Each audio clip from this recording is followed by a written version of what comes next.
Good afternoon. Today, the Congress is considering a bill I find objectionable because, once again, it requires acceptance of the congressional Republican budget as a condition of reopening the government. Let me repeat, holding the government, the federal employees, and the millions of Americans who depend upon them hostage to the congressional Republican budget is not the way to do this work. And it won't work, because I will still veto any bill that requires crippling cuts in Medicare, weakens the environment, reduces educational opportunity, or raises taxes on working families. I have proposed a plan to balance the budget without undermining Medicare and Medicaid, education, the environment, or working families' incomes. If I were to sign their 7-year plan, in effect, I would be approving these cuts. I won't do that because I believe it would be bad for America.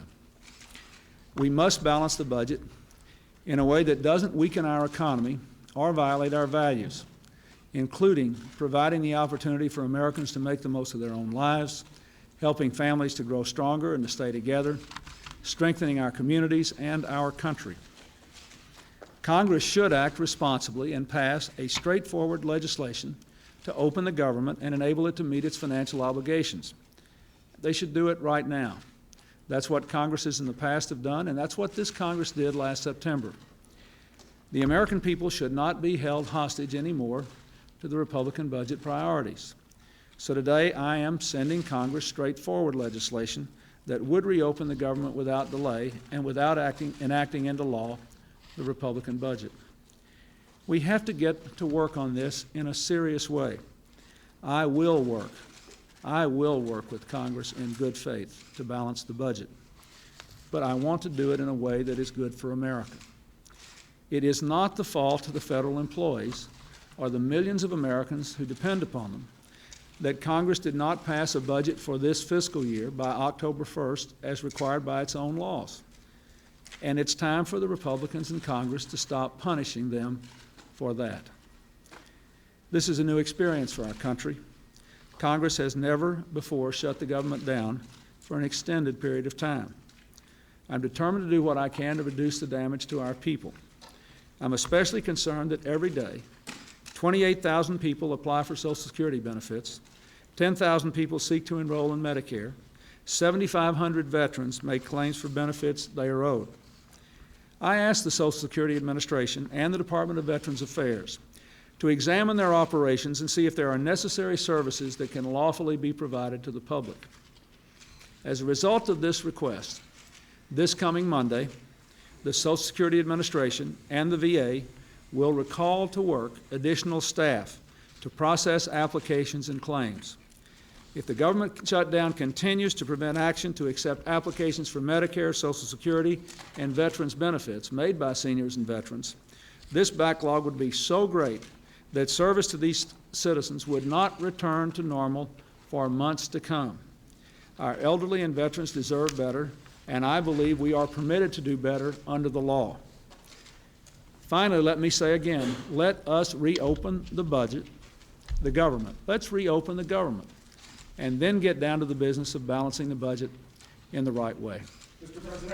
President, the Speaker has complained about the treatment that he and the other Republican leaders received aboard Air Force One on the flight to and from Israel. Is there any reason that he was treated as shabbily as he says he was? And is that reason for him to have put forward a tougher CR than would have normally been the case? Let me first of all say, when on short notice, the Speaker and Senator Dole, Senator Daschle, and Leader Gebhardt, two former presidents, two former secretaries of state, and 40 members of Congress of both parties, when all of them agreed to go to Israel to Prime Minister Rabin's funeral, I was very grateful. It was a good thing for Israel, for the Middle East peace process, and for the United States. And I was deeply appreciative of that, and I told them that on the plane flight going to and from Israel repeatedly. Now, as to your question about whether that is a reason, I don't know, but you know, it seems to be in the atmosphere these days in Washington that we are connecting things together that don't properly belong together. I can tell you this, if it would get the government open, I'd be glad to tell him I'm sorry. but I was clear in expressing my gratitude to everyone for going. It was an arduous trip. It was hard on them. They did it on short notice, and I was very grateful. And I still think it was a very important thing that they did. Mr. President, all of the numbers that you're arguing about from the OMB and the CBO in the out years are just educated guesswork anyway, aren't they? And if so, would you agree to balancing the budget in 7 years if some neutral arbitrator, someone with stature like the Fed chairman, were able to mediate some agreed-on set of numbers? First of all, I'm not going to make any agreements to do anything that would require me to agree to reductions in Medicare, Medicaid, funds to meet national standards in our schools, or to provide Head Start for our children, or scholarships and college loans to people who need them to make the most of their own lives, or to undermine the environment. It is clearly not necessary. I would remind you that when I presented my 10-year balanced budget plan to Congress, which our own people say can now be achieved in 9 years, Chairman Greenspan said it was a perfectly credible budget. And I would also remind you, as Senator Conrad pointed out today with his charts, that if you look at what we did in 1993, we have outstripped what the Congressional Budget Office said we would achieve in our 5-year deficit reduction plan by well over $100 billion. So the methodology they are using is one no one accepts. And this is not one of those split the difference things. I split the difference between all the economic forecasts. I gave a very moderate and disciplined recommendation to the Congress based on the experts. I did not cook the books. Our growth figure for this budget is what the country's grown for the last 25 years. I cannot believe that the Congress seriously believes that if we balance the budget in the right way, our economy would grow more slowly in the next 7 years than it has in the last 25 years. Why then would you estimate that? Because that enables you to cut more. I do believe that there is a controlling element with an ideological bias toward cutting education and the environment and making as many cuts as possible in Medicaid and Medicare. But I think that's wrong. And so I can tell you, I have proved something that they have not yet proved. I have proved that we know how to balance the budget and grow the economy.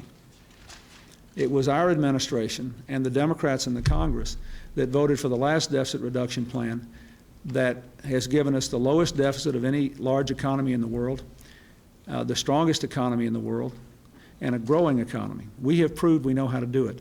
I am not going to engage in any negotiations now that would possibly compromise the principles that I know are good for America. Mr. President, Speaker Gingrich has contended now that 7 years is the most effective time period to get a balanced budget. He says he bases that on intuition.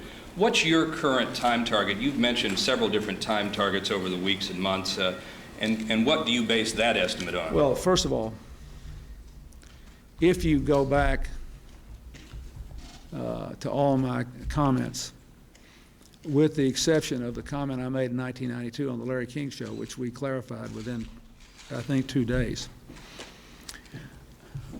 What I have said is how long it takes to balance the budget obviously depends upon the assumptions you use and the other elements of the budget. How big will the tax cut be, for example?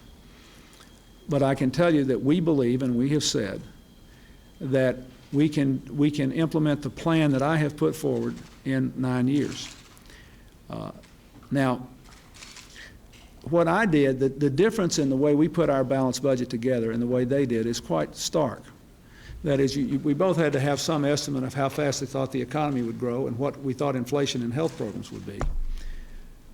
But they make it plain that they started with 7 years and started with their $245 billion tax cut and then decided at a totally arbitrary way how much they had to take out of Medicare and Medicaid and these other programs. That's not what we did. We said we have to balance the budget in a reasonable period of time. Here's how much we think the economy will grow. Now, how much can we cut? How much can we slow the rate of medical inflation in these programs? What can we cut? How can we continue to cut these hundreds and hundreds of programs like we've been cutting for 3 years and still have the investments left we need in educational opportunity, in the environment, in technology, in research, and in the healthcare programs? That's how we did it.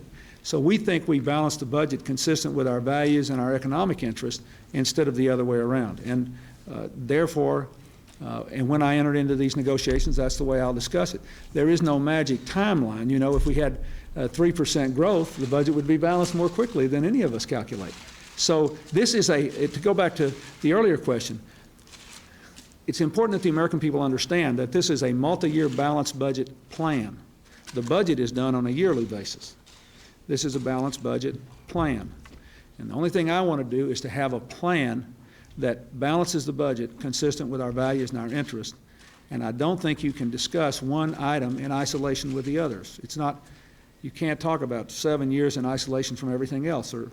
So we put together our budget from the ground up in the right way. That's the way I'd like for these negotiations to proceed. Mr. President, are you concerned that you lost 48 House Democrats on the vote last night? They voted with Republicans, putting the Republicans within a sort of spitting distance of being able to override your veto? No, I would have been concerned if it had been enough for a veto override. But to be fair to those House Democrats, their budget is much closer to mine than the Republican budget, except they don't permit any kind of tax cut at all for working families, for education and child rearing. And as you know, I would like to provide one. But if you go back and look at what the House Democrats did, they have much lower Medicaid, Medicare, education, and environmental restrictions, cuts, than the Republican budget. And they do it by having no tax cut at all and a reduction in the CPI.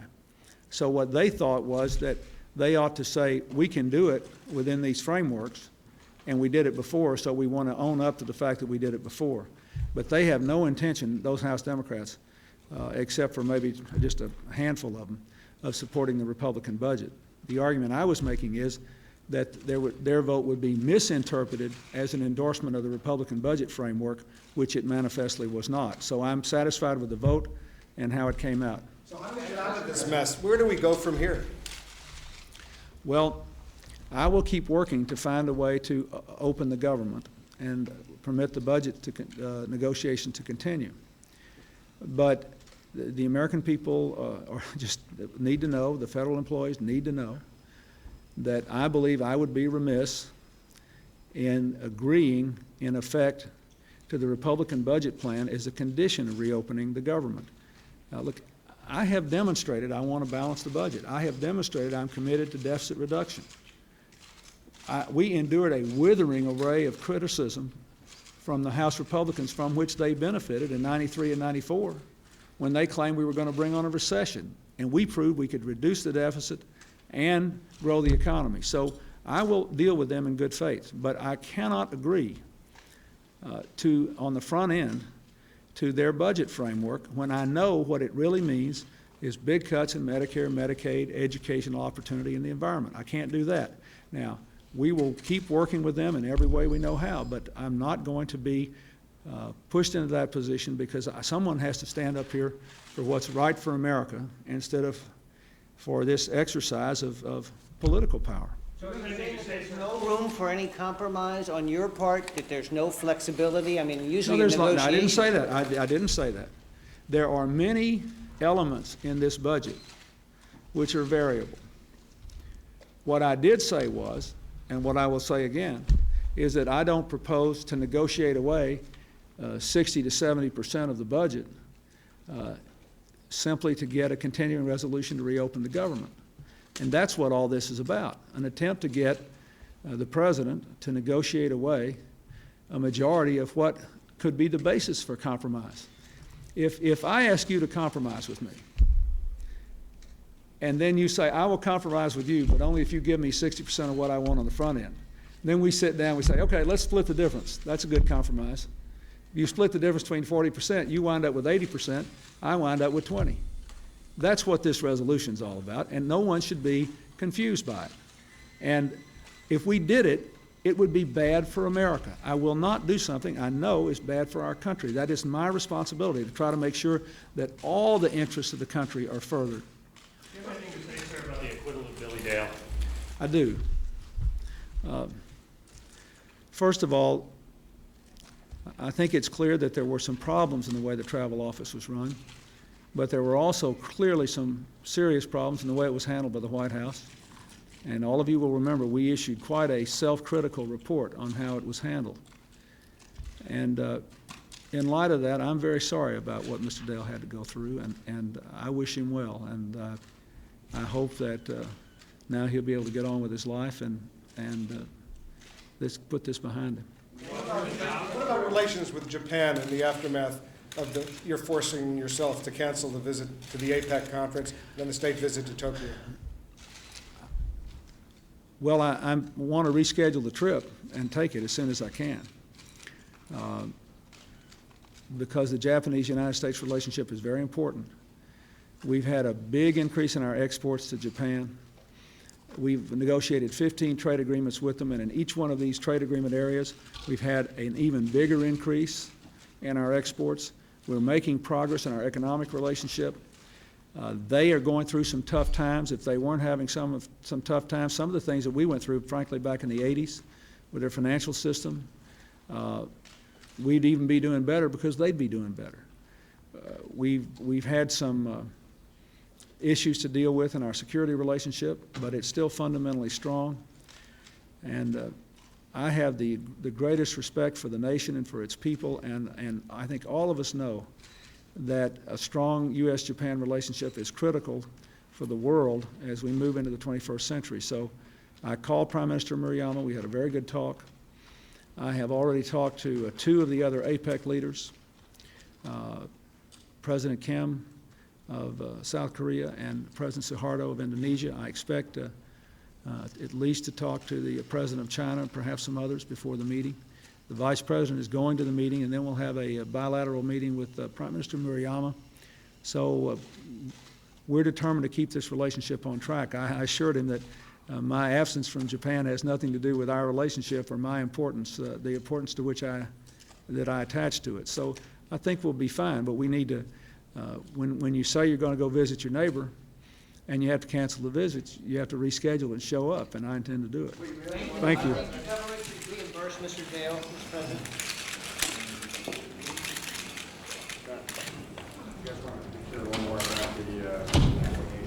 Is this on the camera? Yes. You guys want it? Sure. Yeah. Whatever you want.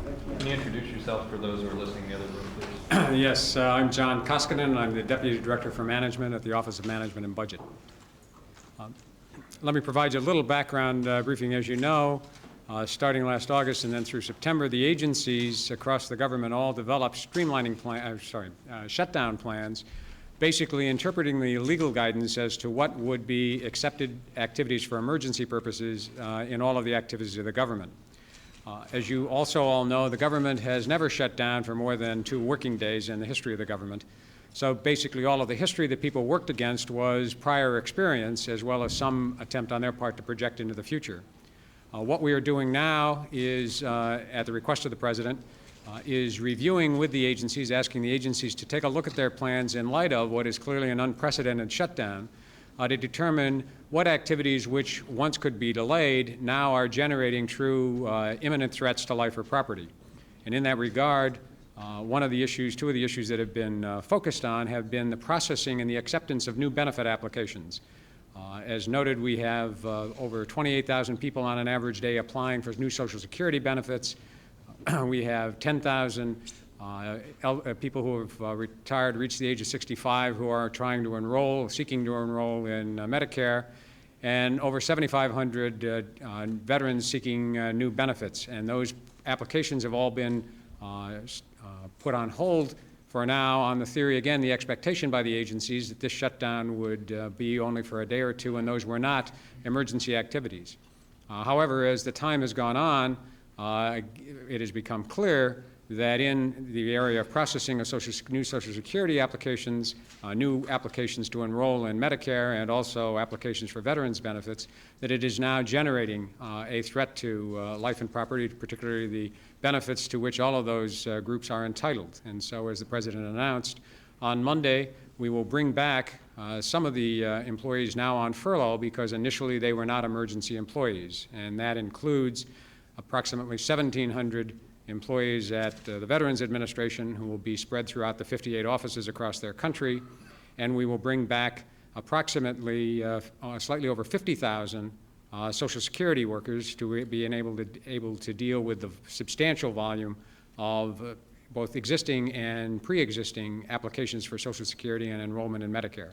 Is that all of this of the 50,000? What percentage of the workforce of the Social Security workers in the 1,700 veterans? Right. There are, in this area, veterans, of course, has well over 200,000 employees, most of whom are in the health system. But in the area of receiving and processing applications, there are about 13,000 Veterans Administration employees. We will have 1,700 of them working, so we will still have a substantial furlough. In Social Security, we have in this area about 66,000 employees normally. With the recall from furlough, we will have still almost 12,000 employees on furlough. So there will still be a reasonable number of normal services from the Social Security Administration and the Veterans Administration that will not be provided, and they will not be provided because they are not accepted activities under the law for emergency purposes, for threats, imminent threats to life or property. Sir, are those the only two agencies that you're recalling personnel to at this time? Those are the only agencies now, although, as noted earlier, the President has asked all of the agencies to take a look at what the implications are for their activities if this shutdown continues. What would be likely the next ones that would be recalling, do you think? There is no way to know that. The President is particularly concerned about activities that directly affect the health and welfare of individuals, so that we will be looking at those, but we are looking across the government. Why wait till Monday? To bring these people back?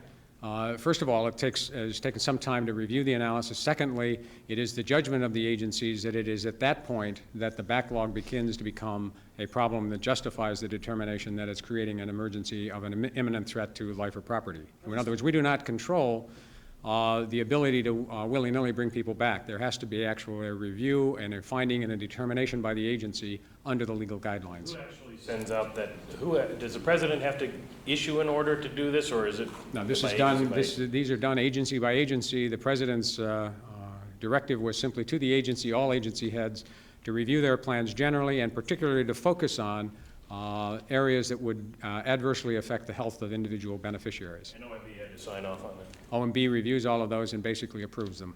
Although I would stress again, the plans are designed and developed by the agencies because, of course, with the wide range of activities in the federal government, they're the best judges of the impact of shutting down their operations.